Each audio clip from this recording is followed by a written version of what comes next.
की इस वीडियो के अंदर हम देखेंगे यूनिट एंड मेजरमेंट, जो कि चैप्टर 1 है क्लास 11th न्यू एनसीईआरटी के हिसाब से, और दोस्तों चैप्टर 2 है पुराने एनसीईआरटी के हिसाब से।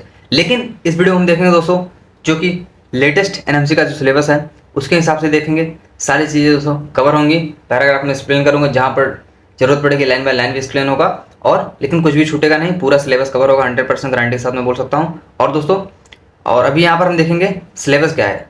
तो सिलेबस देखिए दोस्तों, फिजिक्स एंड मेजरमेंट जो सिलेबस है फिजिक्स का, उसमें क्या है दोस्तों, आपको यूनिट ऑफ मेजरमेंट दिया गया है, SI of units, system of unit, SI units, fundamental and derive units, and least quantity दिया गया है, significant figure, error in measurement, dimension of physics and quantities and dimensional analysis and its application.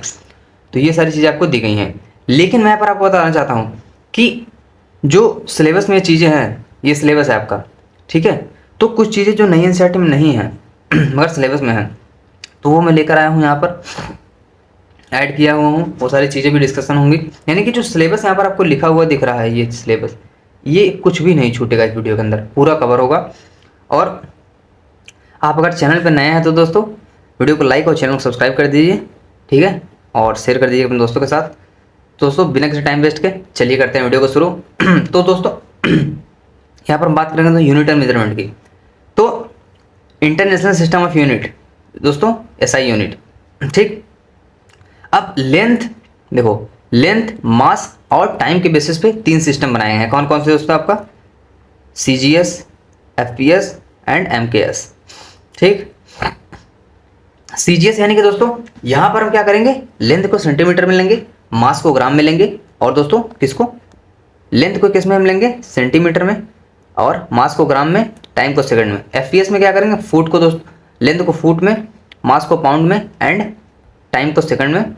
तो time second सभी में रहेगा, बस यहाँ पर थोड़ा सा ये। और एमकेएस में दोस्तों क्या होगा कि लेंथ को मीटर में लेंगे, और किलोग्राम को दोस्तों आपको लेंगे, मतलब मास को किलोग्राम में एंड टाइम को सेकंड में लेंगे। तो ये आपके 3 प्रकार के जो हैं सिस्टम है, LMT यानी लेंथ, मास, टाइम के बेसिस पे, ठीक है। चलिए आगे बढ़ते हैं। और ये यहाँ पर नई एनसीईआरटी के हिसाब से है, रिप्रिंट 2025-6 2025-26, ठीक है। और यहाँ पर दोस्तों ये दिया गया है, इसको थोड़ा सा हम देख लेते हैं कि एक आपका प्लेन एंगल है और सॉलिड एंगल है। प्लेन एंगल दोस्तों है, उसकी यूनिट होती है रेडियन, और सॉलिड एंगल की यूनिट होती है स्टेरेडियन और रेडियन, और ठीक है। ये दोस्तों क्या होता है कि इसकी यूनिट तो होती है, लेकिन ये है आपका डायमेंशनलेस है। और डायमेंशन क्या होता है आगे वीडियो में बताऊंगा। डायमेंशनलेस होते हैं पर यूनिट्स होती हैं।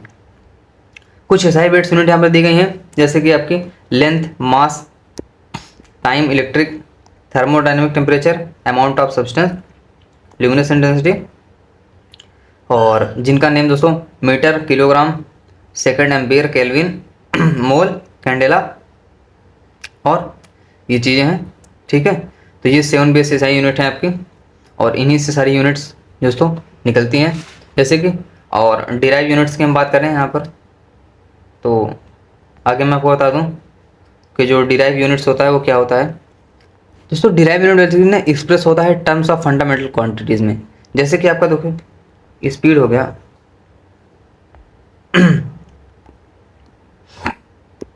जैसे मान लीजिए आपका स्पीड हो गया, तो क्या होता है, डिस्टेंस अपॉन टाइम होता है कि नहीं, ये आपका स्पीड है। और फिजिकल क्वांटिटीज दोस्तों 3 प्रकार की होती हैं। ये क्वांटिटी 3 प्रकार की होती हैं, फंडामेंटल,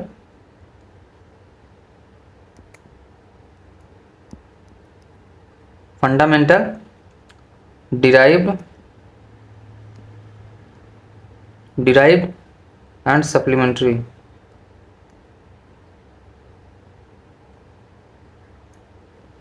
एंड तो डिराइव यूनिट ये होगी दोस्तों आपके, डिराइव्ड यूनिट है। डिराइव क्या होता है, एक्सप्रेस होता है in term of fundamental quantity, यानी कि दोस्तों टाइम आपका फंडामेंटल क्वांटिटी है। और डिस्टेंस को हम लेंगे दोस्तों, किस में लेंगे आप इसे, लेंथ ही है। और तो ये एक जो है एक डिराइव्ड यूनिट है, एग्जाम्पल तौर पर मैं आपको बता रहा हूँ, ठीक। और ये चीज़ दी गई नहीं है, और यहाँ पर टेबल दिया गया है, जैसे जनरल यूज़ में जो काम आता है। और ये तो आप एलकेजी से जानते होंगे, एलकेजी से नहीं जानते होंगे, मतलब सॉरी, जैसे ये किसको किस में लिया जाता है ये चीज़ें, तो आपने देखी होंगी यार। क्या होता है, मिनट 60 सेकंड होते हैं, 60 मिनट 24 घंटे, ये चीज़ें तो मतलब समझ रहे हैं ना। ठीक है, देख लीजिए पर एक बार टेबल में आप लोग सारी चीज़ें दी गई हैं। और सिग्निफिकेंट फिगर की हम बात करते हैं दोस्तों, जो कि आपका सिलेबस में है। तो सिग्निफिकेंट फिगर क्या होता है कि देखिए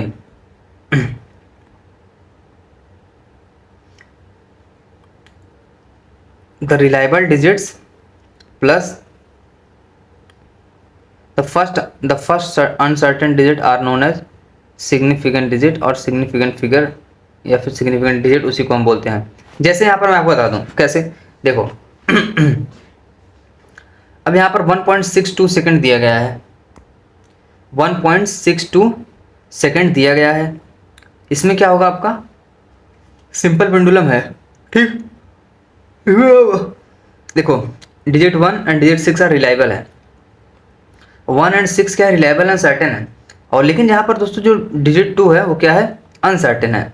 यानी कि दोस्तों वो डिजिट 2 जो है हो भी सकता है, नहीं भी हो सकता है। लेकिन 1.6 तो दोस्तों आपका ये क्या है, रिलायबल है और सर्टेन है, लेकिन 2 जो है वो आपका अनसर्टेन है। कैसे देखो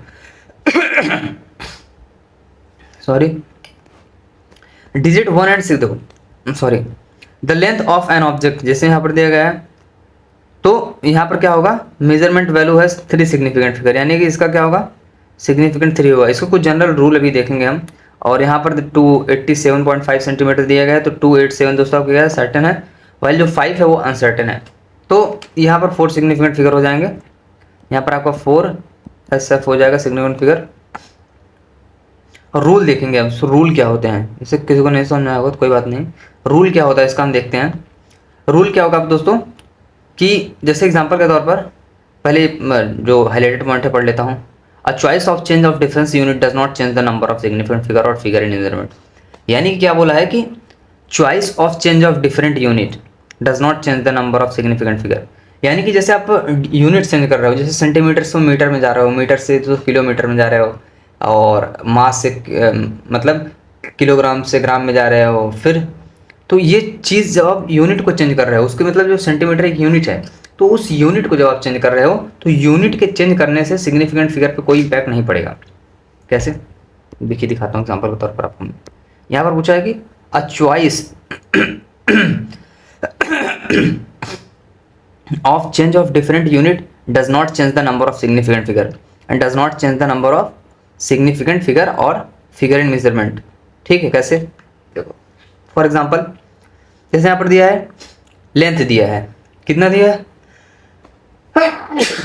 2.308, लेंथ कितना है 2.308 सेंटीमीटर, जिसमें 4 सिग्निफिकेंट फिगर है। बट जैसे दूसरे यूनिट में क्या होगा, अगर हम इसी सेंटीमीटर को मीटर में चेंज करेंगे तो वो आपका हो जाएगा, क्या हो जाएगा दोस्तों, इसी सेंटीमीटर को अगर हम मीटर में चेंज करेंगे तो आपका हो जाएगा, भाई यार, मीटर में चेंज करेंगे तो आपका हो जाएगा 0.2308 मीटर। ठीक है, और उसी को ना मिलीमीटर में चेंज करेंगे तो वो हो जाएगा 23.08 मिलीमीटर, और माइक्रोमीटर में चेंज करेंगे तो कुछ ज़्यादा ही हो गया। अब ये होगा आपका जो है 23,080 माइक्रोमीटर हो जाएगा।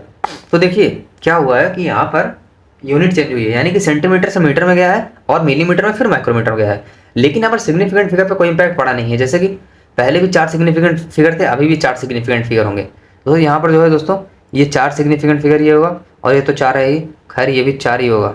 ठीक है, तो all this number have same significant figure, digit 2308 namely 4 significant figure था, 4 सिग्निफिकेंट फिगर है।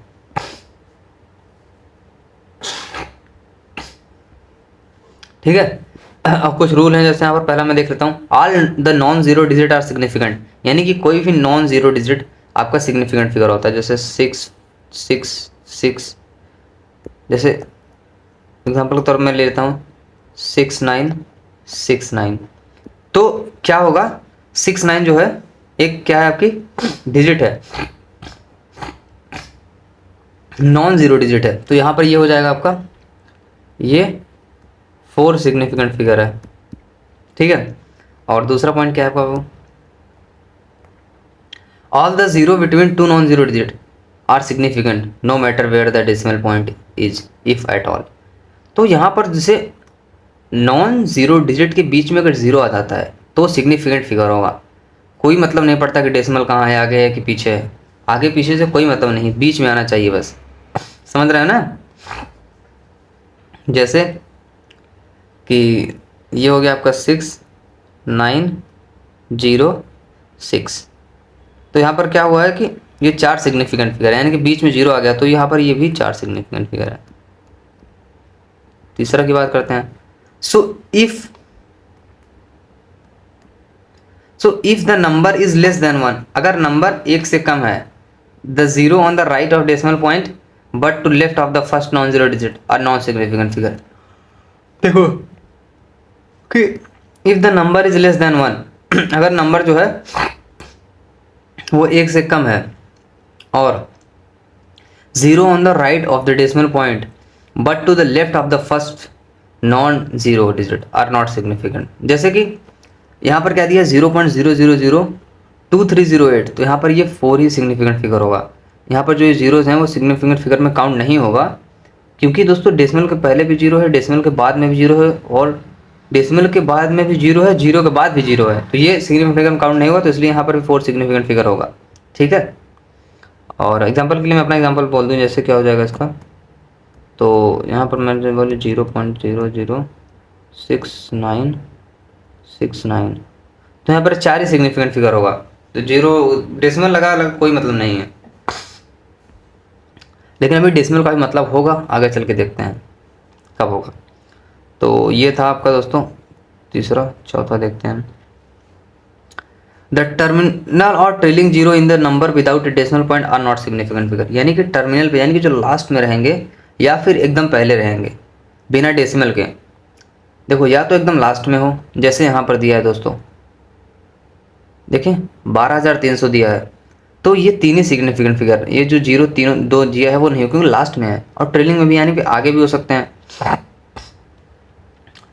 ट्रेलिंग जीरो और टर्मिनल शुरू में या फिर लास्ट में, वो क्या होंगे आपके सिग्निफिकेंट फिगर नहीं हो, तो ये 3 ही सिग्निफिकेंट फिगर होगा, ठीक है। इसका भी एग्जांपल दे देता हूँ, जैसे मान लीजिए 543,200, तो ये दोस्तों 4 सिग्निफिकेंट फिगर हो जाएगा आपका। समझ रहे हो नहीं? तो इसका कोई मतलब नहीं है।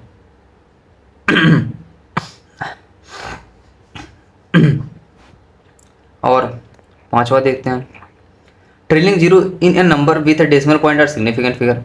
ट्रेलिंग जीरो यानी कि लास्ट वाला जो जीरो है, अगर वह कैसे होगा, सिग्निफिकेंट सॉरी डेसिमल के साथ होगा, तो वो हो जाएगा। कैसे हो जाएगा देखो कैसे, तो जैसे 69.500, तो दोस्तों ये आपका माना जाएगा, क्योंकि ये यहाँ पर आपका हो गया 5 सिग्निफिकेंट फिगर।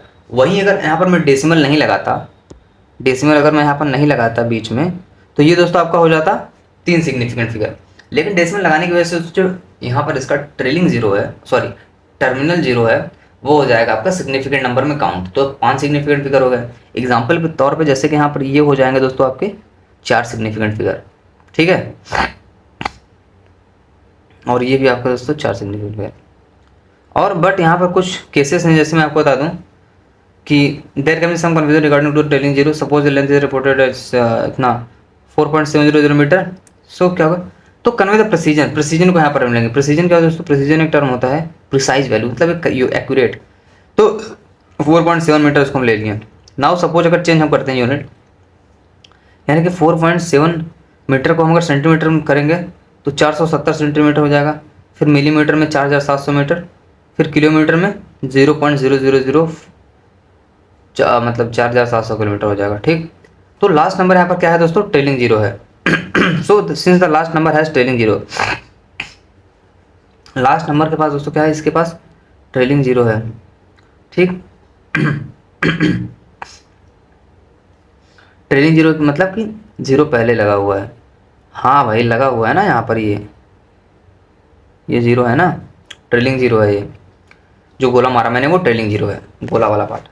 तो क्या होगा कि हम कंक्लूड करेंगे erroneously from observation first. So number has two significant figure, इसके पास दो सिग्निफिकेंट फिगर है। तो ये क्या होगा दोस्तों आपका, ये वही फैक्ट, लेकिन दो सिग्निफिकेंट फिगर था, पर यहाँ पर क्या है, it has four significant figure and mayor change of unit can not. तो हमने देखा था कि जो यूनिट का चेंज होना उसके सिग्निफिकेंट फिगर को चेंज नहीं करेगा, तो दोस्तों इसका कोई इम्पैक्ट नहीं पड़ेगा। ठीक है, समझ रहे हैं नहीं?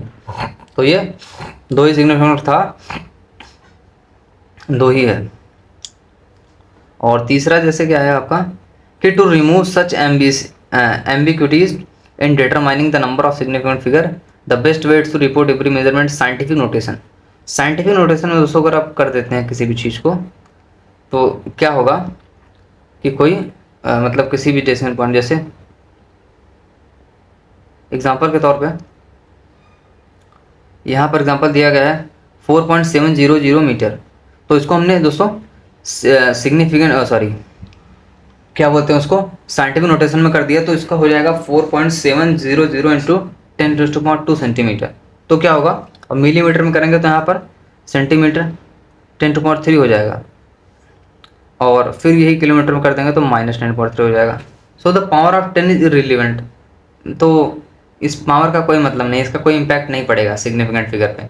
जैसे कि ये देखिए दोस्तों, क्या है कि ये 4 सिग्निफिकेंट फिगर है, 4 सिग्निफिकेंट फिगर है, तो 4 ही रहेगा। ये नहीं कि मतलब मैंने अगर यहाँ पर लिख दिया है, जैसे एग्जांपल के तौर पे मैंने यहाँ पर लिख दिया है 4.506 इंटू 10⁻50, तो कोई मतलब नहीं उससे, ये 4 ही सिग्निफिकेंट फिगर रहेगा।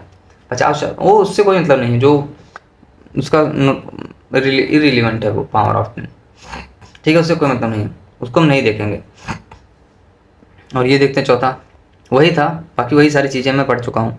तो for a number greater than 1, यानी कि जो कोई नंबर 1 से बड़ा होगा, the are not significant figure, मतलब the trailing zero are not, trailing zero जो होगा वो सिग्निफिकेंट फिगर नहीं होगा। कैसे नहीं होगा बताता हूँ, देखो। For a number with a decimal while trailing zero are significant, example के तौर पे जैसे यहाँ पर दिया गया है 0.1250, तो the digit zero conventionally put on the left side पे पुट कर दिया गया है। For a number less than 1 is newer significant figure, the zero at the end of such number of significant figure in measurement. तो यहाँ पर ये दोस्तों सिग्निफिकेंट फिगर हो जाएगा। ठीक है, तो ये आपका सिग्निफिकेंट फिगर है। लेकिन वहीं अगर for a number with a decimal the trailing zero are significant, ये आपका हो जाएगा दोस्तों कितना सिग्निफिकेंट फिगर है ये आपका, ये 0.355 सिग्निफिकेंट फिगर हो जाएगा आपका ये।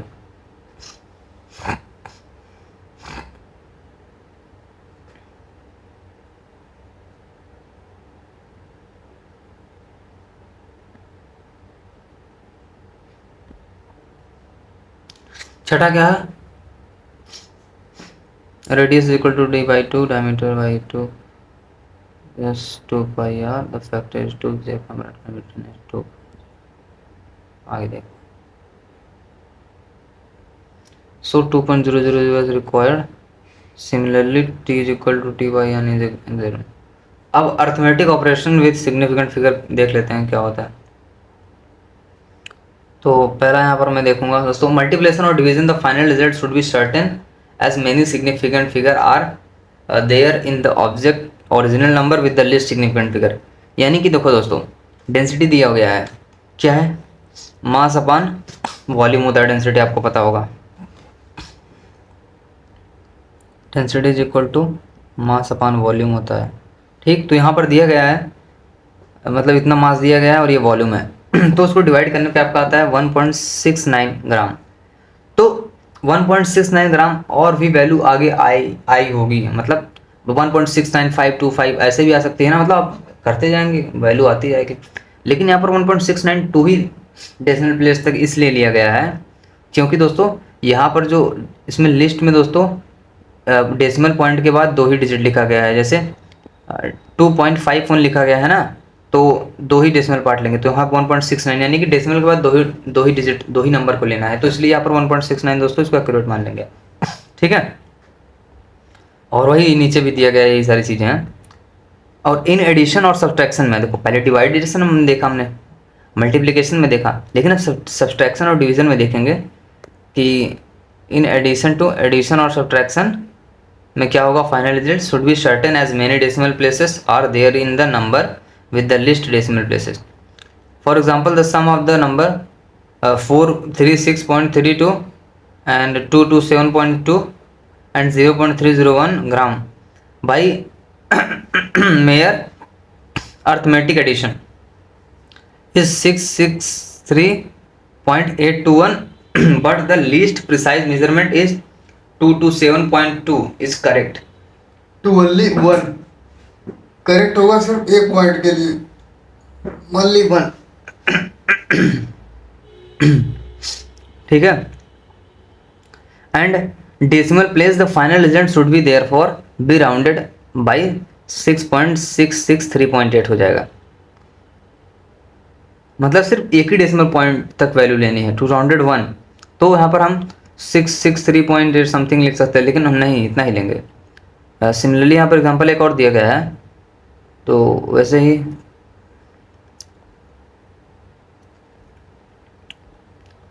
और राउंडिंग ऑफ क्या होता है दोस्तों, राउंडिंग ऑफ जैसे यहाँ पर वैल्यू दी गई है 2.746, इसको राउंड ऑफ करना है हमको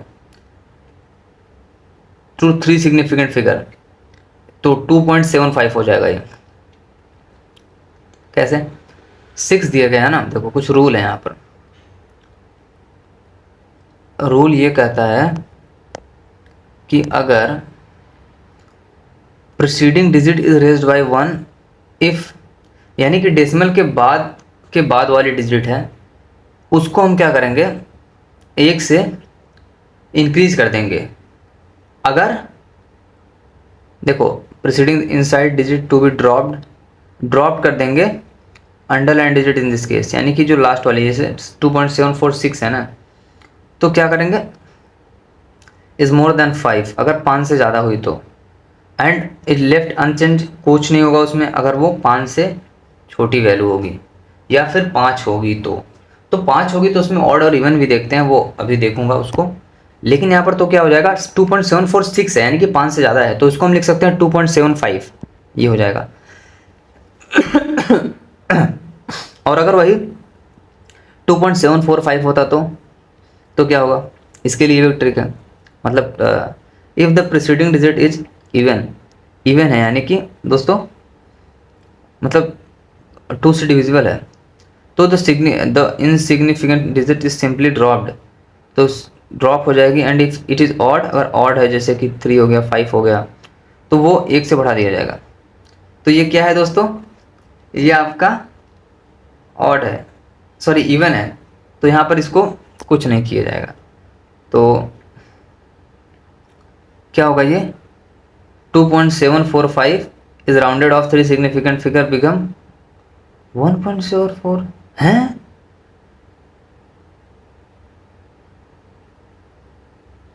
अरे ये मिसप्रिंट हुआ है,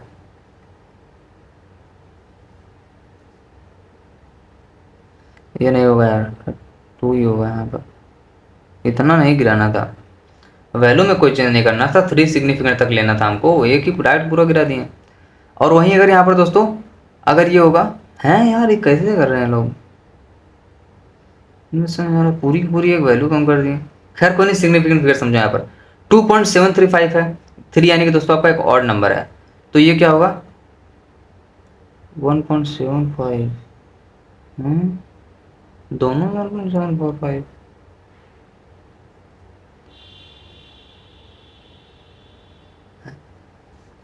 पता नहीं क्या कर रहे हैं लोग।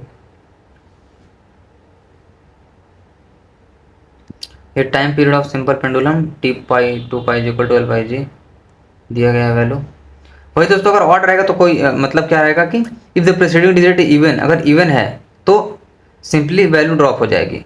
वहीं अगर ऑड है तो 1 से बढ़ा दी जाएगी। तो इस हिसाब से तो भाई मेरे पास इधर इसको होना चाहिए था 2.74 होना चाहिए था, ऑड है ना, 3 हो गया है, और इसको होना चाहिए था 2.7, हाँ 2.74 ये भी रहेगा, और ये 3 था तो 4 हो जाएगा। हाँ ठीक, हाँ दोस्तों 3 था ना तो 4 हो जाएगा। 3 ऑड नंबर है और 4 इवन नंबर है।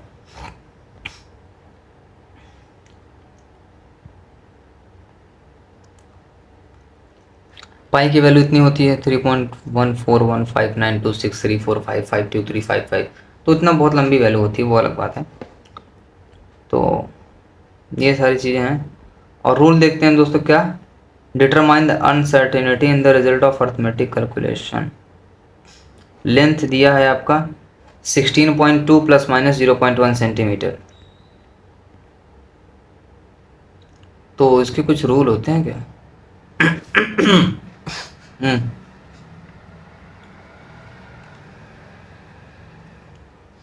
देखो, if the length and breadth of the thin rectangular sheet are measured using a metre scale 16.2 and 10.1 respectively, then the 3 significant figure in each measurement। तो 3 significant figure रहेंगे सारे measurement में। तो ये 16.2 प्लस माइनस 0.1 सेंटीमीटर हो गया, और similarly the breadth में be taken as 10.1 plus 0.1 centimetre. हाँ, and the error produced by one breadth is equal to इतना हो जाएगा 163.62 सेंटीमीटर स्क्वायर, एंड ये हो जाएगा आपका 163.62 plus minus 2.6 centimetre square. This leads us to quote the final result as 164 plus minus 3 centimetre square हो जाएगा ये। So here 3 centimeter square is the uncertainty or error in the estimation of area of rectangular sheet। error है। दूसरा क्या है कि if set of experimental data is specified to insignificant figure, the result obtained by the combining the data will be also valid to the significant figure। तो example के तौर पर 12.9 ग्राम दिया है और कितना दिया है 7.06 ग्राम, दोनों ही 3 सिग्निफिकेंट फिगर है। सिग्निफिकेंट फिगर पहले बता दिया आगे। तो ये क्या हो जाएगा, can not properly be evaluated as a 5.84 gram but only as 5.8 gram. दोस्तों 12.9 ग्राम में से अगर हम 7.06 ग्राम घटाएंगे तो ये 5.84 ग्राम होता है। लेकिन ये क्या होगा आपका कि 5.84 ग्राम न लिख के हम इसको 5.8 ग्राम क्यों लिख रहे हैं, क्योंकि यहाँ पर दोस्तों ये 12.9 के बाद एक ही डेसिमल पॉइंट को लिया गया है। तो यहाँ पर हम 2 डेसिमल पॉइंट के बाद 2 डिजिट को नहीं लेंगे, यानी कि 84 है तो हम उसको नहीं लेंगे। उसकी जगह पर दोस्तों हम क्या करेंगे, हाँ 5.8 लेंगे। ठीक है, ये हो गया आपका। अब the relative error of A value of A number specified to significant figure depends not only on n but also on the number itself। So the relative error of the value of number specified to a significant figure depend on not only on n but also the number of itself पे depend भी करता है। Example के तौर पर जैसे accuracy measurement दिया गया है, मास में दिया गया है 1.02 gram plus minus 0.01 gram. So another measurement दी गई है 9.89 gram is also accurate to 0.10 gram. So relative error क्या होगा इसमें कि जो आपका 1.02 ग्राम होगा वो डिवाइड करेंगे हम इसको 1.01 ग्राम डिवाइडेड बाई 1.02 इंटू 100%, तो आपका ये प्लस माइनस 1% में आ जाएगा चेंज। और सिमिलरली अगर हम दोस्तों 9.89 ग्राम को अगर हम करेंगे डिवाइड रिलेटिव टर्म में तो ये हो जाएगा आपका 0.1%। ठीक, तो finally remember that intermediate result is a multi step computation should be calculated to one more significant figure in the every measurement than the number of digit in the least precise measurement की बात करें अगर हम। ठीक है, तो ये हो जाएगा। और dimensional dimension of physical quantity हम देखेंगे दोस्तों। तो डायमेंशन ऑफ फिजिकल क्वांटिटी की बात करते हैं हम। तो ये क्या होगा कि a dimension of physical quantity are there, dimension of a physical quantity are the power or exponent to which the base quantities are raised to the represent the quantity। यानी कि ये क्या है, पावर है। और याद एक बात और याद रखिएगा कि यूजिंग द स्क्वायर ब्रैकेट, हम यहाँ पर एक कंसंट्रेशन टाइप का साइन है जिसको round quantity means that we are dealing with the dimension of the quantity. तो ये आपको 100% यूज करना है डायमेंशन लिखते वक्त।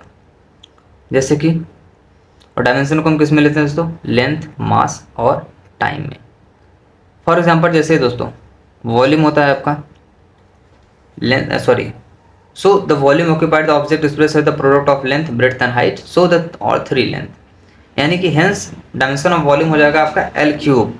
यानी कि एल को 3 बार मल्टीप्लाई किया तो एल क्यूब आएगा। डायमेंशन लिख रहे हैं तो इसलिए यहाँ पर ये ब्रैकेट लगा देंगे।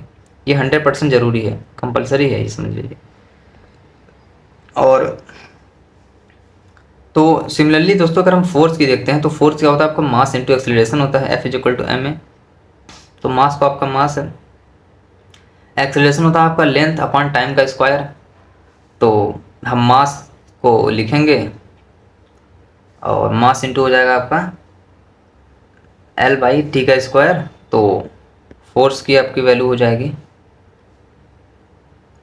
ये फोर्स बहुत ज़रूरी, 100% दोस्तों। फोर्स किसी का भी डायमेंशन आपको याद हो ना हो, मैं आपको जो भी डायमेंशन बता रहा हूँ दोस्तों, मैं आपको कितना डायमेंशन बताऊँगा, मैं आपको 5 डायमेंशन बताऊँगा।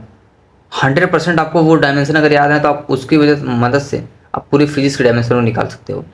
तो उसमें मैं आपको 5 डायमेंशन बताने जा रहा हूँ। कौन कौन सी है वो, एक तो आपको फोर्स की याद रखनी है जो कि होता है आपका mlt-2 फोर्स है, ठीक। और सर ये तो पहला हो गया, चलिए और बताता हूँ मैं आपको। तो और दोस्तों दूसरा क्या होता है आपका कि देखो यहाँ पर एक पॉइंट है, dimension in all other base quantities are 0, ठीक, -2 not that type of the presentation. Dimensional formula and dimensional equation कैसे हो लिखते हैं।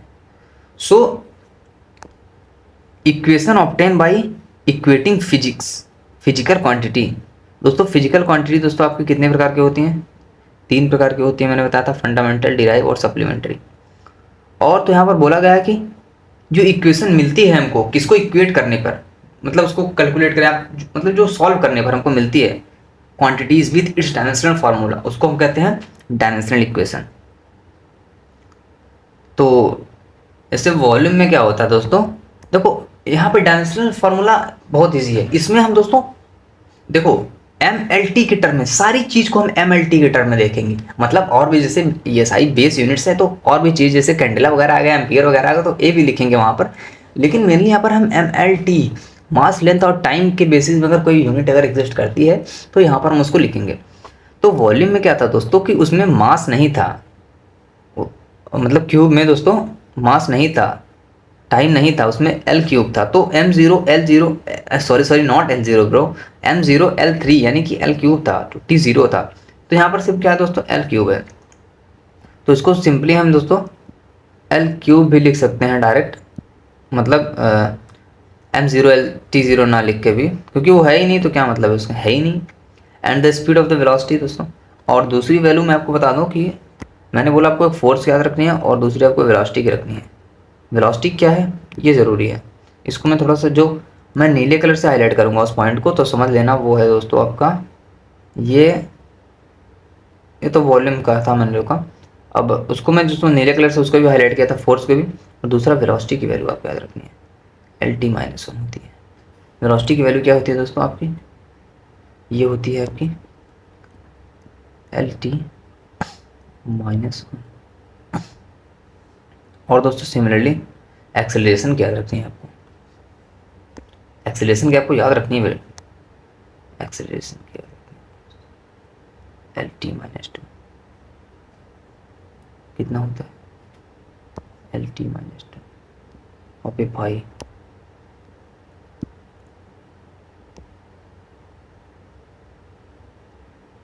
T minus two. ये क्या है आपका? एक्सीलरेशन है, ये वेलोसिटी है। और मास डेंसिटी, मास डेंसिटी का तो नहीं, और फोर्स का मैं आपको यहाँ पर लिख दे रहा हूँ, जो कि क्या था आपका? M L T minus two. So M L T minus two आपका क्या है? फोर्स का है। और ये फोर्स का है, और एनर्जी का भी लिख देता हूँ। एनर्जी का होता है M L square T, M L square T minus two energy, और M L T minus two force, velocity L T minus one, और acceleration L T minus one. तो ये हो गया दोस्तों चार। एक और बचा है, वो होता है आपका पावर का। पावर का मैं आपको लिख दूंगा आपको दोस्तों, होता है M L square T minus three. तो ये अगर दोस्तों आपको पांचों याद है ना, तो आप इनसे बहुत सारी डायमेंशंस को निकाल सकते हैं। एक फोर्स ग्रेडियंट भी होता है, एफ ग्रेडियंट होता है। तो ये क्या होता है? ये होता है दोस्तों आपका एम टी माइनस टू। इसको भी याद रखना है, तो याद रखना है। तो देखो दोस्तों, यहाँ पर वेलोसिटी की हो गई, और वॉल्यूम का हो गया, वेलोसिटी का हो गया, फोर्स का हो गया, और ये हो गया दोस्तों आपका डेंसिटी का। ठीक, तो dimensional analysis and its application. अब इसके एनालिसिस और कुछ एप्लीकेशन हम देखेंगे यहाँ पर कि क्या होते हैं आगे पेज पे। और checking the dimensional consistency of equation. So dimensional consistency देखेंगे किसी इक्वेशन की, वो क्या होती है और कैसे होती है।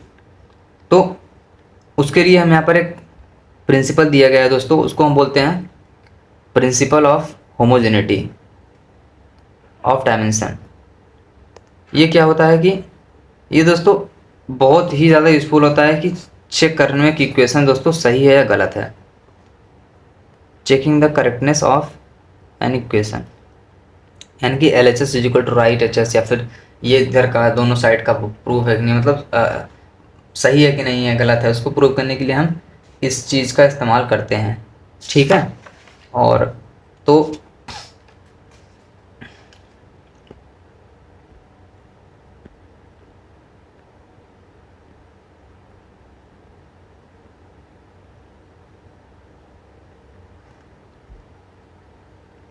Now we can test the dimensional consistency और homogeneity of the equation this. तो अभी हम देखो दोस्तों इसको चेक करेंगे। किसको चेक करेंगे? बहुत शानदार तरीके से समझाऊंगा आपको, एक नंबर कैसे है कि ये दिया गया इक्वेशन आपका x is equal to x naught plus v naught t plus half a t square. ये आपका दोस्तों इक्वेशन को जाना पहचाना नहीं लग रहा है? S is equal to u t plus half a t square. Equation of motion की इक्वेशन है, लेकिन इसमें थोड़ा सा चेंज किया गया है, और वेलोसिटी को वी नॉट से दिखाया गया है, सॉरी इनिशियल वेलोसिटी को वी नॉट से, और स्टार्टिंग पोजीशन की इनिशियल पोजीशन को एक्स नॉट से दिखाया गया है। तो initial position initial velocity into time half acceleration into time square दिया गया। ठीक, अब हमको पता है, क्या पता है दोस्तों, कि हमको जो एक्स है, एक्स यानी कि लेंथ है, तो लेंथ है तो ऑब्वियसली एल से रिप्रेजेंट होगा, और डायमेंशनल कर रहे हैं तो ब्रैकेट लगा देंगे। और एक्स नॉट दोस्तों वो भी क्या है? इनिशियल लेंथ है, तो वो भी एल हो गई। और v naught into t, v naught क्या है दोस्तों? आपकी इनिशियल वेलोसिटी। वेलोसिटी की हमने देखी थी क्या थी? वेलोसिटी का हमने देखा था वो था आपका एल टी माइनस वन। ठीक है। और यहाँ पर क्या होगा कि वेलोसिटी के साथ टाइम भी है, तो L T minus one into time कर देंगे, ये हो गया आपका। और वहीं दोस्तों हाफ ए टी स्क्वायर, तो हाफ का तो कुछ नहीं होगा, मगर आपका एक्सेलरेशन का होता है एल टी माइनस टू। मैंने बोला था ना दोस्तों, आपको 5 वैल्यू याद रखनी है आपको, velocity, acceleration, force, energy, power, और एक छठा पावर फोर्स ग्रेडियंट भी आप याद कर सकते हैं। और बाकी तो मास टाइम के टर्म में आपको सब देखनी है। तो उसके बाद वेलोसिटी एक्सेलरेशन का हो जाएगा एल टी माइनस टू, और उसके बाद हो जाएगा टी स्क्वायर का, तो टाइम है तो टी स्क्वायर हो जाएगा, और फिर क्या है इज इक्वल टू एल हो जाएगा। कैसे दोस्तों?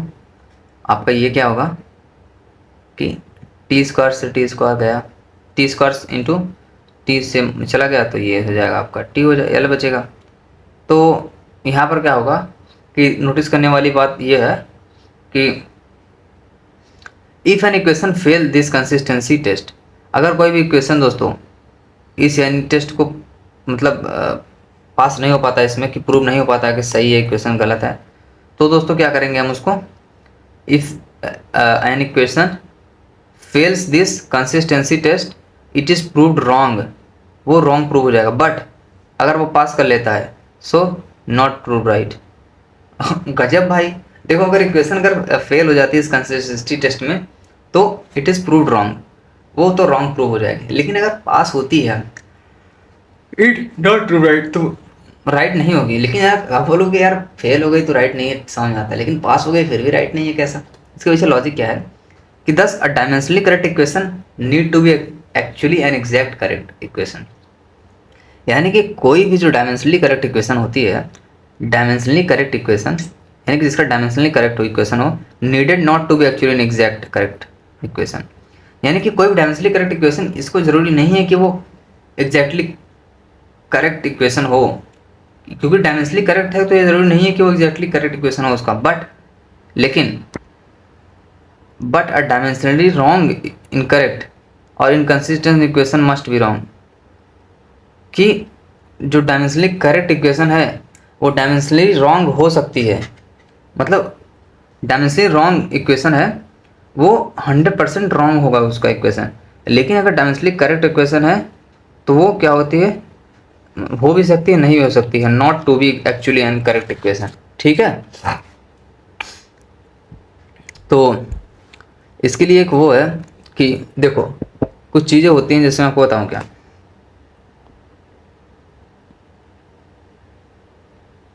तो इसमें क्या हुआ दोस्तों आपका एल एल, और इसमें भी ये टी माइनस ये टी से हो जाएगा, इससे ये, तो ये क्या आया था पूरा आपका एल क्यू L4 आया था ना, गलत हो गया। यानी कि इक्वेशन तो सही थी लेकिन ये इसका ये जो आएगा वो नहीं आ पाएगा।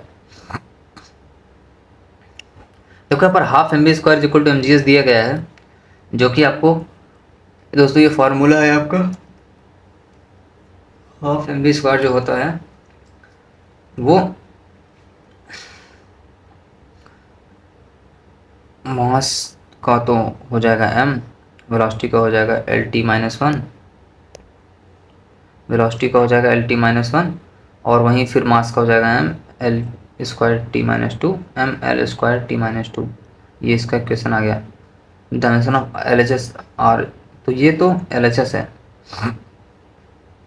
क्या है दोस्तों ये एल एच एस है। ठीक है, अरे हाँ भाई एल एच एस है, मतलब ये लेफ्ट हैंड साइड की है। अब राइट हैंड साइड की हम देखते हैं, तो राइट हैंड साइड की क्या होगी दोस्तों, एम जी एस था तो एम का तो जी हो जाएगा ग्रेविटी दोस्तों, यानी कि एक फोर्स से समझ लो एक्सीलरेशन लगा रहा है, तो वही एक्सीलरेशन का होता है आपका एल टी माइनस टू, और फिर इंटू एल हो जाएगा, एच था ना, एच मतलब हाइट है तो लेंथ में ही होगा, हाइट लेंथ में मेजर हो रही है यहाँ पर हाइट, तो क्या हो जाएगा वो आपका M L square T minus two, तो फाइनल इक्वेशन बन के आ जाएगी आपकी M L square T minus two. ठीक, सो यहाँ पर M L square T minus two dimension of L H S, right hand side और लेफ्ट हैंड साइड दोस्तों सेम है,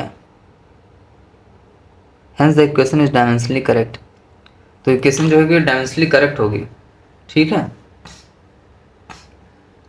और मैं आपको कुछ पॉइंट बता देना चाहता हूँ यहाँ पर, जैसे कि मान लीजिए कि कोई अगर इक्वेशन है वो डायमेंशनली रॉन्ग होगी, देखो इक्वेशन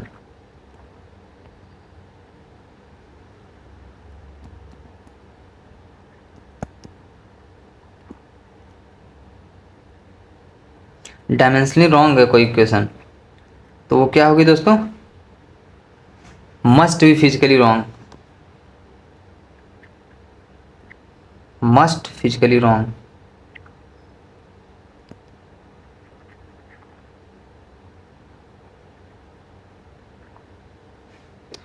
मस्ट फिजिकली रॉन्ग हो, फिजिकली रॉन्ग होगी।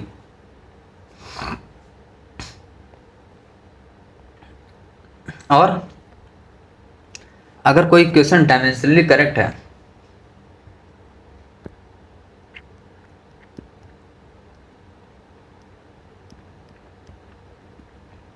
डायमेंशनली करेक्ट है तो क्या होगी,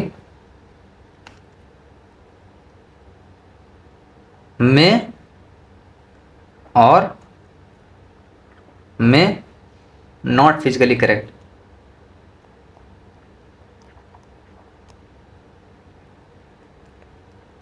यानी कि देखो डायमेंशनली करेक्ट है तो इसका मतलब ये नहीं कि फिजिकली वो करेक्ट हो सकती है, नहीं हो सकती है, हो भी सकती है, नहीं भी हो सकती है। लेकिन दोस्तों अगर कोई क्वेश्चन फिजिकली रॉन्ग है तो क्या होगी, में और में भी डायमेंशनली करेक्ट हो सकती है। फिजिकली रॉन्ग होने का मतलब ये है कि वो में और में भी डायमेंशनली करेक्ट हो सकती है।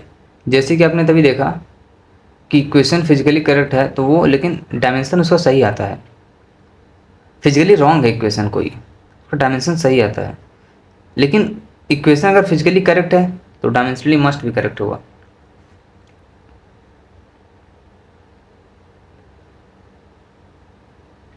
इधर बता देता हूँ उसको मैं, क्या होगा अगर कोई इक्वेशन फिजिकली रॉन्ग है,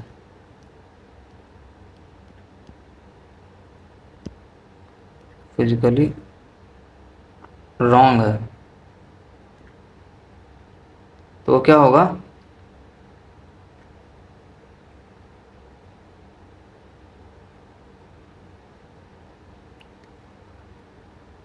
में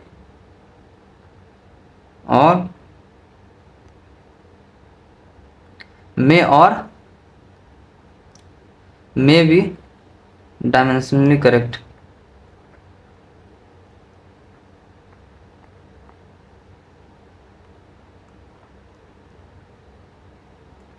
में और में भी डायमेंशनली करेक्ट हो सकती है वो।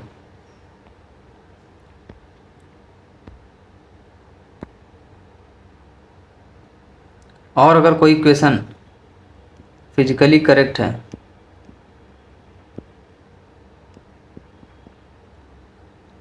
तो वो क्या होगी, मस्ट डायमेंशनली करेक्ट। तो ये तो थी आपका कुछ पॉइंट मैंने डिस्कशन किया है यहाँ पर, ठीक है। तो अभी हम कहाँ दोस्तों, अभी हम देखें दोस्तों रिलेशन अमॉन्ग फिजिकल क्वांटिटीज देख लेते हैं। Deducing relation among physical quantities.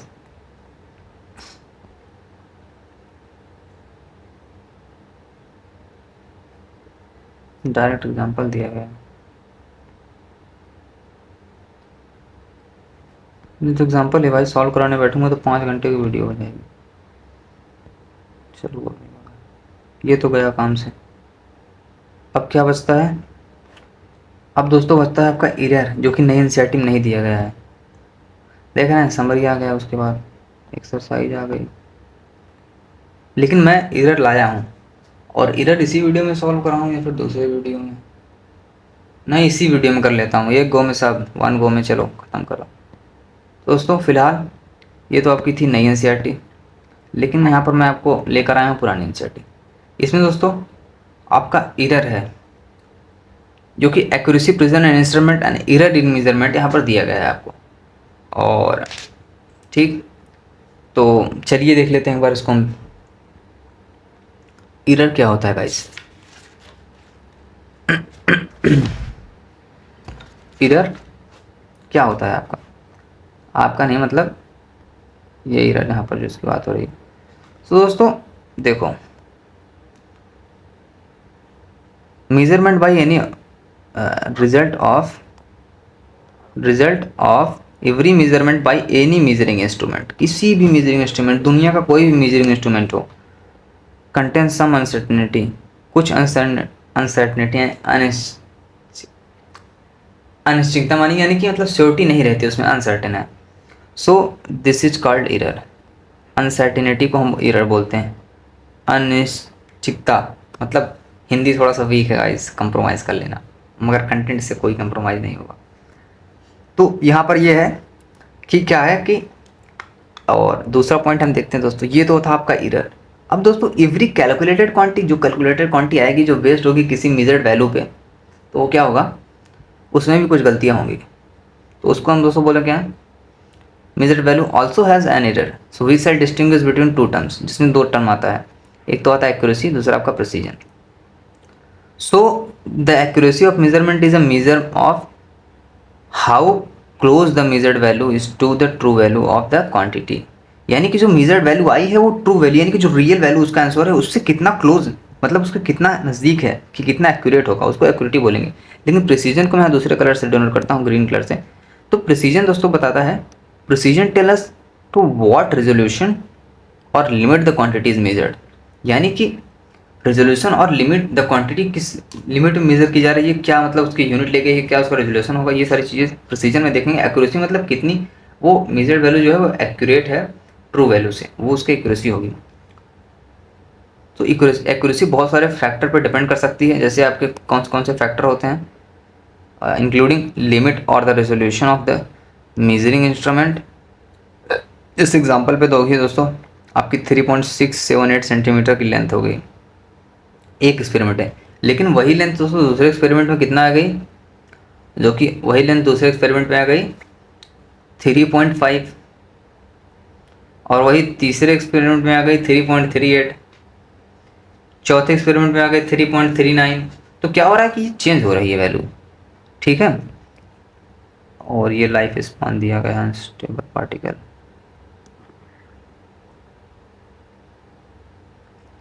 इसको देख लीजिए एक बार टेबल को।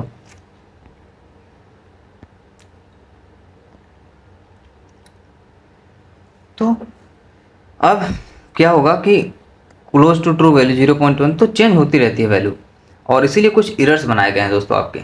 एरर में दोस्तों क्या होता है आपके, एरर मैं आपको बता दूं कितने टाइप के होते हैं। देखो क्या होता है, true value measured value of quantity, यानी कि एक्यूरेसी प्रेजेंट की बात कर रहे हैं तो हम, तो इसमें आपका ये हो जाएगा कि सिस्टमैटिक एरर आ गया,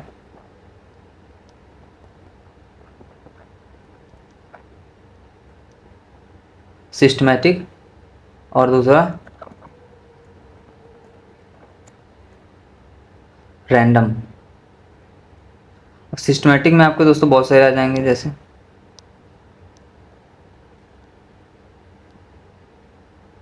इंस्ट्रूमेंटल,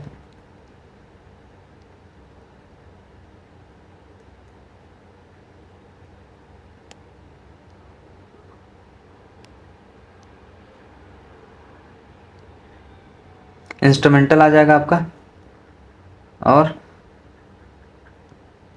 एक्सपेरिमेंटल, और तीसरा आ जाएगा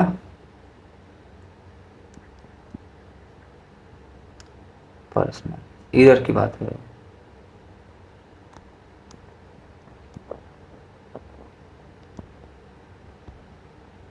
और रैंडम तो रैंडम ही है आपका, ठीक है।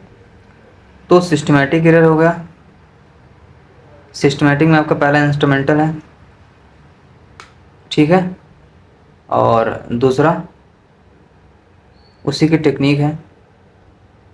तो इसमें हम देखेंगे दोस्तों क्या होता है, फिर पर्सनल एरर, टेक्निक नहीं है उसको, ये क्या है कि इंस्ट्रूमेंटल है, एक्सपेरिमेंटल है, और पर्सनल है। तो इसके बारे में हम देख लेते हैं क्या होता है क्या नहीं। पढ़ूंगा मैं इसमें लाइन पढ़ूंगा भाई, कोई बात नहीं, एरर है सिलेबस में। सो ये कब अराइज होता है, due to the imperfect design और calibration of the measuring instrument. जो मेजरिंग इंस्ट्रूमेंट जो यूज कर रहे हैं वो सही से नहीं बनाया गया हो, उसमें कुछ गलती रह गई हो, उसमें गलत मार्क हो, गलत लाइनें दी गई हो, तो उसकी वजह से जो आता है उसको बोलते हैं इंस्ट्रूमेंटल एरर, यानी कि वो इंस्ट्रूमेंट की गलती है, हमारी गलती नहीं है।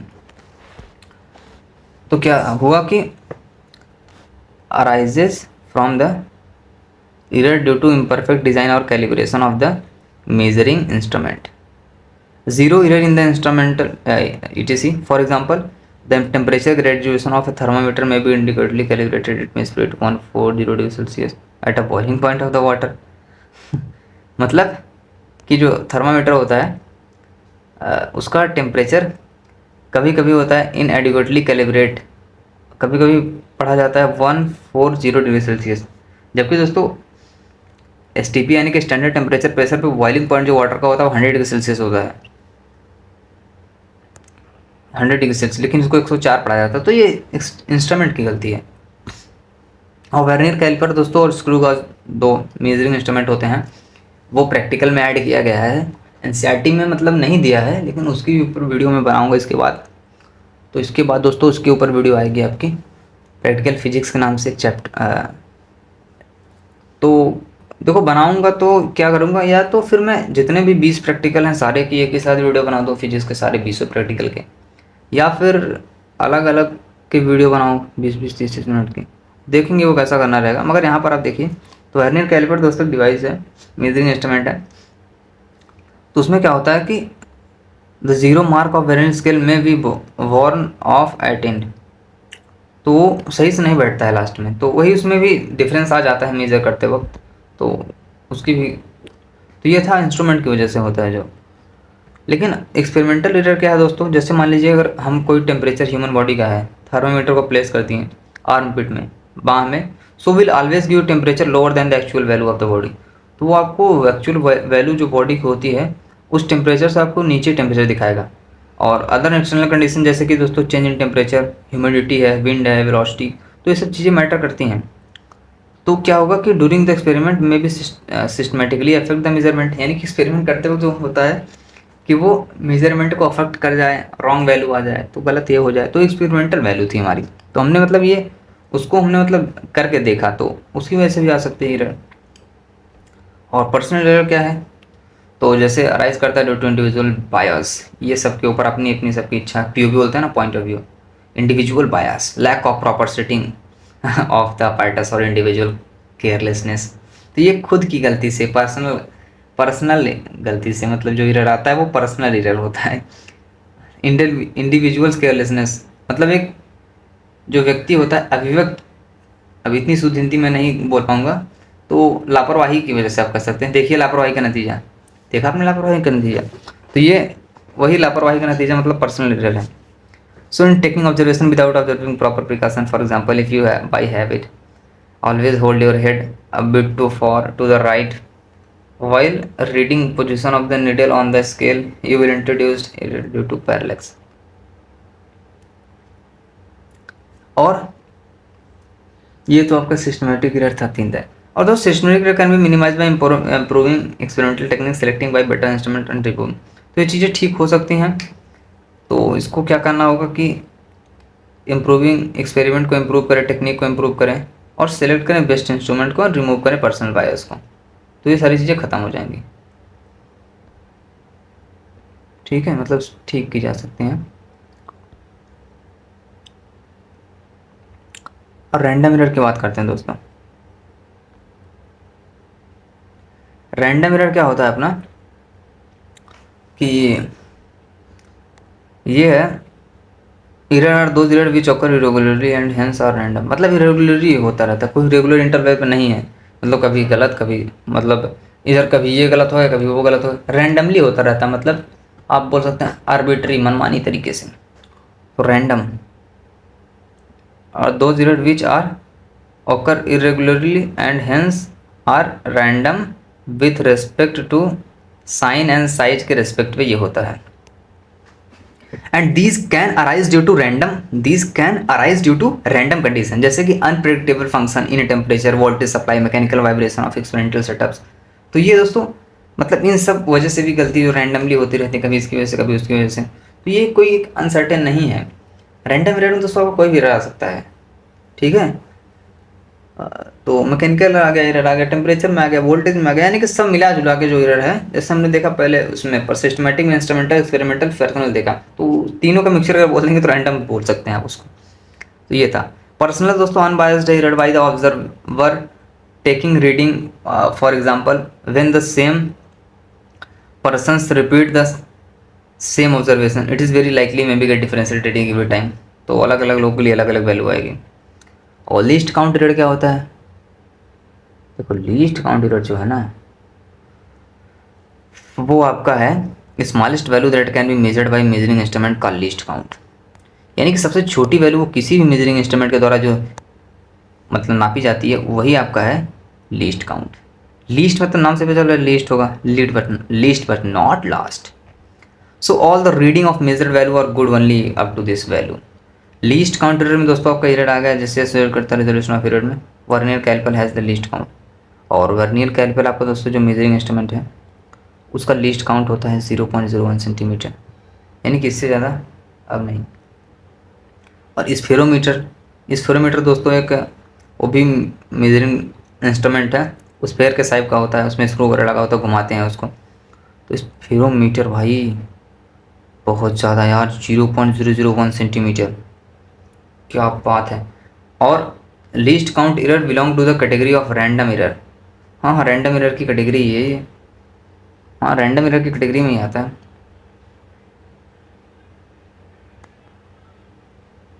But within limited size, लेकिन लिमिटेड साइज में। It occur with both systematic and random error if with have same use metre graduation at 1 mm division scale spacing और इंटरवल। ठीक है, आगे बढ़ जाते हैं। और अब देखते हैं दोस्तों कुछ एरर्स हैं जैसे absolute error, relative error and percentage error. तो हम पहले देखेंगे किसको, एब्सोल्यूट एरर को। ठीक है, क्या होगा ना। सो यहाँ पर हमको देखो वैल्यू दी गई है मेजरमेंट में। Suppose the value obtain in several measurement are A1 A2 A3 AN। AN मतलब और भी हो सकती हैं। सो क्या होगा कि ए मीन, यानी कि मीन वैल्यू ऑफ ए हो जाएगी सभी का sum A1 + A2 + A3 + AN divided by n। N यानी कि नंबर ऑफ टर्म, कितने नंबर में। तो हम ए मीन को दोस्तों समेशन ऑफ AI/AN भी कह सकते हैं, sigma. So the magnitude of the difference between the individual measurement and true value of the quantity is called the absolute error of the measurement. क्या है ये, मैग्नीट्यूड ऑफ द डिफरेंस, यानी कि magnitude के डिफरेंस में जो value होती है between the individual measurement and the true value of the quantity is also called the absolute error of the measurement. ये है magnitude of the difference between the individual measurement and the true value of the quantity is called the absolute error of the measurement. कैसे को देखो, and this is denoted by mod delta A. ठीक है,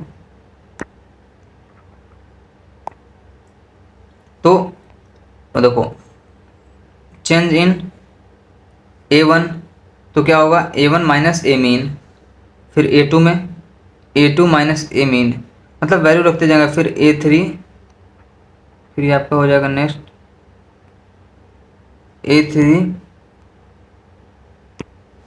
ये हो जाएगा A3 minus ए mean A4 ऐसे ऐसे करते हैं डेल्टा AN, यानी कि AN मतलब जो भी नंबर आप लोग चाहे 1 2 3 4, और यहाँ पर भी 1 2 3 4 माइनस ए मीन करते जाएंगे। तो इससे आपको क्या आ जाएगा दोस्तों, मैग्नीट्यूड ऑफ द डिफरेंस आ जाएगा किसी भी इंडिविजुअल मेजरमेंट का, जो कि true value of the quantity को डिनोट करती है, जिसको हम एब्सोल्यूट एरर ऑफ मेजरमेंट बोलते हैं। और एक पॉइंट और यहाँ पर आपको नोट रखना है कि गॉड लेवल पॉइंट है, बट एब्सोल्यूट एरर मतलब delta a always positive wise जो होता है वो ऑलवेज पॉजिटिव होता है। ठीक है, और arithmetic mean of the absolute error, अभी मैं एब्सोल्यूट एरर ही पढ़ रहा हूँ, उसके बाद रिलेटिव एरर पाएंगे। तो represented by delta A mean, arithmetic mean of all absolute error, जिसको हम बोलते हैं डेल्टा ए मीन, जिसको रिप्रेजेंट करेंगे mode delta A1 plus mode delta A2 plus A3 delta A plus 4 so on and delta AN by N। Simple से इसको इससे भी डिनोट कर सकते हैं। और दोस्तों अगर कोई सिंगल मेजरमेंट हम लेंगे तो उसकी वैल्यू हम कैसे निकालेंगे, तो उसकी वैल्यू हो जाएगी ए mean plus minus A delta mean, यानी कि ए डेल्टा मीन जो आपने वैल्यू निकाली होगी उसको हम निकालेंगे तो ऐसा हो जाएगा, उसको इस निकाल लेंगे ऐसे, और ए जो mean minus A delta mean value आएगी वो ग्रेटर देन और इक्वल टू ए, और A mean plus A mean is greater than equal to A. ठीक, this simplify that any measurement of the physical quantity is likely to be lie between, इसी के दोनों के बीच में very लाई करेगी। और instead of the absolute error we often relative error, अब रिलेटिव एरर पे आ जाते हैं दोस्तों। और उसमें तो हमने देखा दोस्तों कि क्या होता है रिलेटिव एरर में, अभी इसको मैं आपको बता दूंगा, एक टेबल बना के सारे वैल्यूज में रखे होंगी।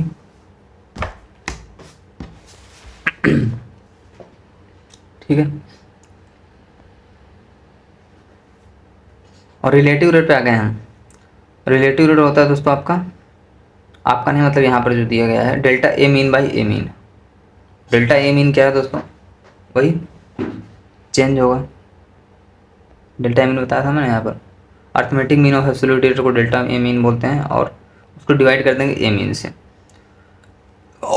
परसेंटेज एरर निकालना है तो मल्टीप्लाई कर देंगे परसेंटेज एरर हो गया, बाकी सारा सेम रहेगा सारी चीज़ें।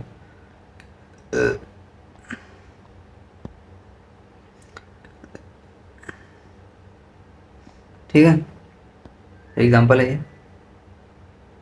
और ये एग्जाम्पल देखो थोड़ा बढ़िया है,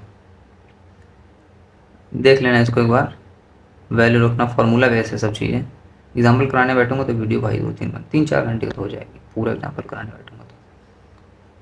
वही दोस्तों टी मीन निकाला गया है, टाइम मीन, फिर ये जो मीन वैल्यू थी उसमें माइनस कर दिया गया, ये तो वैल्यू सारे सेम रहेंगी, बाकी ये 2 3 4 5, तो ये आता गया आपका सारी वैल्यू, फिर इन सारी वैल्यूज़ को यहाँ पर रखा गया, फिर ये आ गया आपका change in mean, delta T mean, यानी कि जो अर्थमेटिक मीन आपका आएगा वो।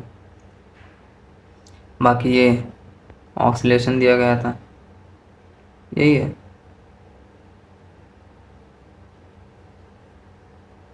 टाइम पीरियड इतना आ जाएगा, और वही यहाँ पर रिलेटिव एरर में परसेंटेज पूछेगा तो परसेंटेज से मल्टीप्लाई कर देंगे, 4% आ जाएगा। कम्बिनेशन ऑफ एरर की बात करते हैं दोस्तों यहाँ पर। combination of error is one of the combination of error. What is this? So this is what we are talking about. How will you measure the length of the wire line? Oh my god. So combination of error में आपका आता है error of sum of differences, और ये अलग अलग term है। सम यानी कि जोड़ना, डिफरेंस यानी कि निगेटिव।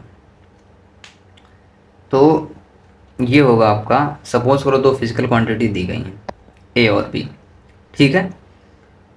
अब इसमें क्या होगा दोस्तों, जेड यानी कि जो आपकी दोस्तों क्या है, फॉर्मूला है जेड, तो ये ए प्लस बी आपका हो गया सम, और तो डेल्टा जेड यानी कि change in formula A plus delta A B plus delta B, maximum possible error in Z is delta A, इतना हो सकता है change in delta A plus delta B.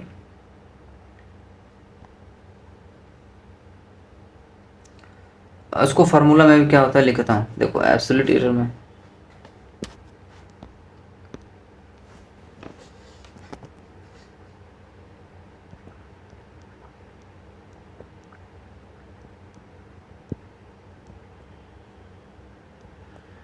Absolute relative, भाई तो हो ही नहीं पाएगा इतने में, लिख देता हूँ ऐसे। तो मेन जो फार्मूला आपको याद रखना है वो क्या है, डेल्टा जेड का वो हो जाएगा आपका, ये क्या है सम के लिए है, हो जाएगा delta A plus delta B. ठीक, और रिलेटिव में देखेंगे तो क्या हो जाएगा आपका ये, रिलेटिव में दिया गया नहीं, नीचे दिया गया है, आगे देख लेता हूँ, ना दिया गया है, दिया भी गया होगा तो क्या ही दिक्कत है, यहीं देख लेते हैं। तो रिलेटिव में हो जाएगा ये delta A plus delta b by A plus b, और सम देख रहे हैं तो ये प्लस बी होगा। डिफरेंस देखेंगे तो वही ए माइनस बी हो जाएगा, और नहीं परसेंटेज रेट भी बच गया है।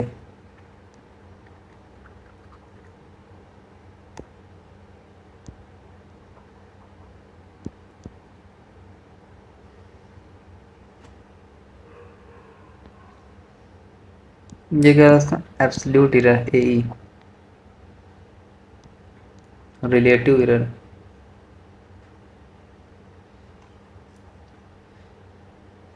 और delta A plus delta B divided by A plus B, delta A plus delta B divided by A plus b into 100।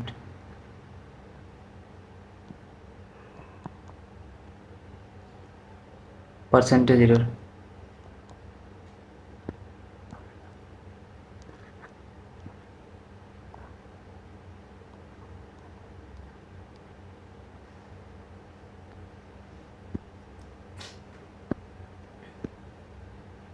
so hence the rule when two quantities are added or subtracted, the absolute error in the final result is the sum of the absolute error in the individual quantity।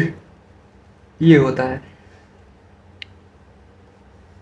ये example दिया गया है, उसको बताने बैठूंगा तो यही होगा दोस्तों, ये सम का है। और यही डिफरेंस में अगर हम बात करें, मैं को लिख देता हूँ यहाँ पर,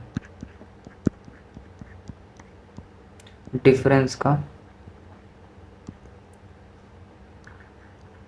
सेम बट माइनस आ जाएगा वहाँ पर, बाकी सारी चीज़ें सेम रहेंगी, 100% सेम रहेंगी, 1000% सेम रहेंगी, साइन का डिफरेंस आ जाएगा बस डिफरेंस में, बाकी सारी चीज़ें सेम रहेंगी।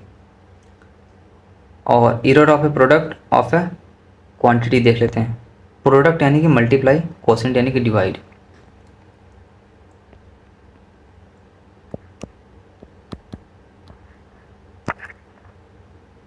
ठीक,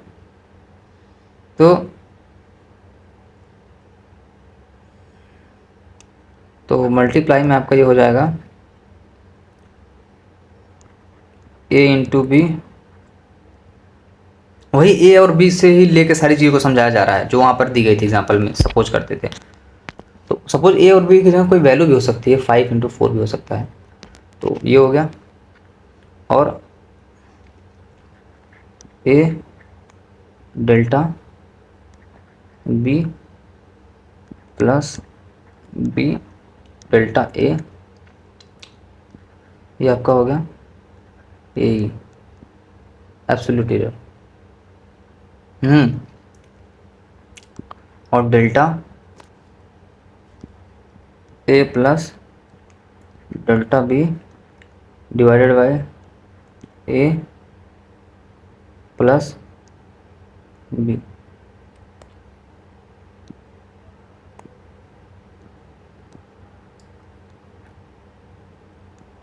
रिलेटिव एरर, इसको मारो गोली।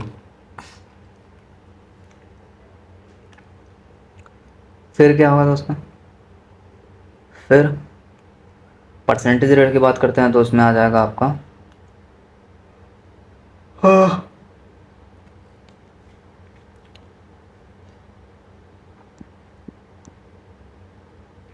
Delta A divided by A plus delta B divided by B,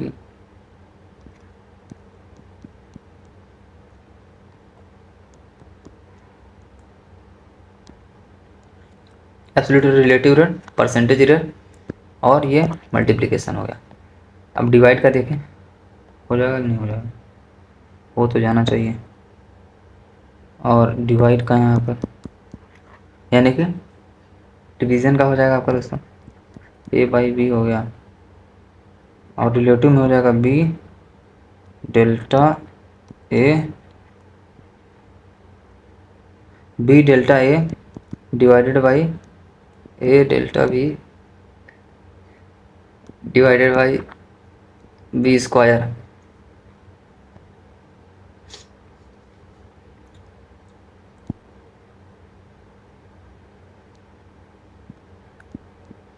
भाई यार यही है, ये एब्सोल्यूट एरर है।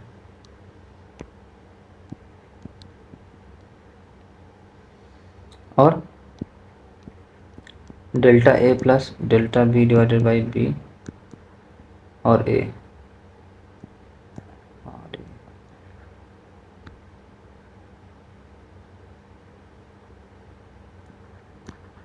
Delta A divided by A plus delta B divided by B percentage भाई,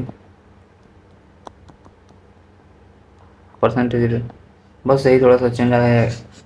यही क्या है आपका दोस्तों, यही इज एब्सोल्यूट में थोड़ा सा चेंज आया है, बाकी सारी चीज़ें सेम है यहाँ पर दोस्तों, किसमें, प्रोडक्ट और कोशिएंट में। और इसका एग्जांपल है, देख लीजिएगा सॉल्व करके, सॉल्व एग्जांपल है, आंसर भी दिया गया है। तो ये यहाँ पर एग्जांपल है। और see in in case of a measure quantity raise to power, अगर पावर रेज करता है तो क्या होगा, तो जेड दिया है दोस्तों यहाँ पर, A is equal to A square दिया गया है, कोई वैल्यू हो सकती है वहाँ पर, ए की पावर एन भी हो सकती है, एन मतलब एन की जगह पर 2 3 4 5 5 6 7 8 9 जो भी आप रखना चाहो। तो इसका भी कुछ फॉर्मूला मैं यहाँ पर लिख दे रहा हूँ आपको। तो पावर में क्या होगा दोस्तों आपका, पावर वाले में यहाँ पर ए की पावर एन हो गई, मतलब कुछ भी हो सकता है। यहाँ पर ए की पावर 2 दिया गया है, मैं एन लिख दे रहा हूँ, ठीक है। और एब्सोल्यूट रेट में इसकी वैल्यू क्या हो जाएगी दोस्तों आपकी,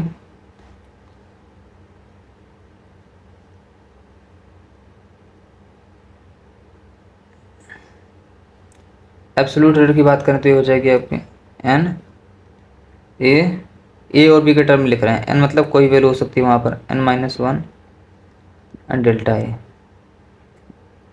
ये आपका क्या होगा, absolute error.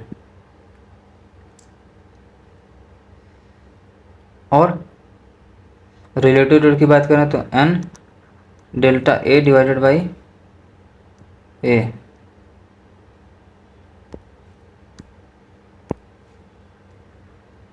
N delta A divided by A. Percentage rate की बात करें तो एन वही सेम है, डेल्टा ए बाई, परसेंटेज में जो है 100 लगा दिया करो।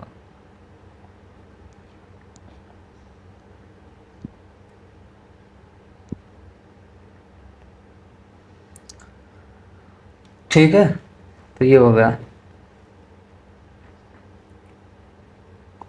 Relative error in a square is 2 times error in a is equal to, in general z is equal to a p v q by c r, ये हो जाएगा ए बी सी, मतलब जितने वैल्यू रहेंगे यहाँ पर, मैंने ए ही लिया है तो ए बी सी भी आप कर सकते हैं आगे बढ़ा बढ़ा के।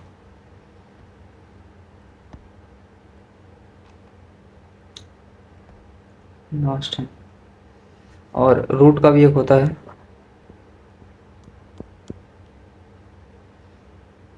कि ए की पावर 1/n, यानी कि 1 बाई कुछ भी लिख सकते हैं आप, n की जगह पर कुछ भी मतलब डिजिट ही लिखेंगे, और 1/n A 1/n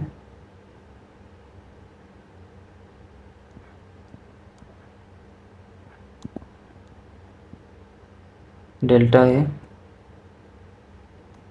and 1/n delta A divided by A, 1/n A 1/n minus one delta A.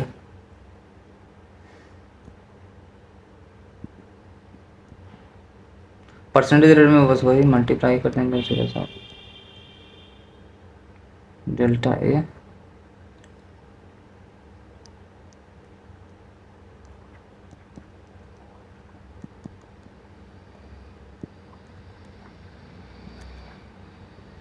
Percentage है, रिलेटिव डेल्टा ए रूट।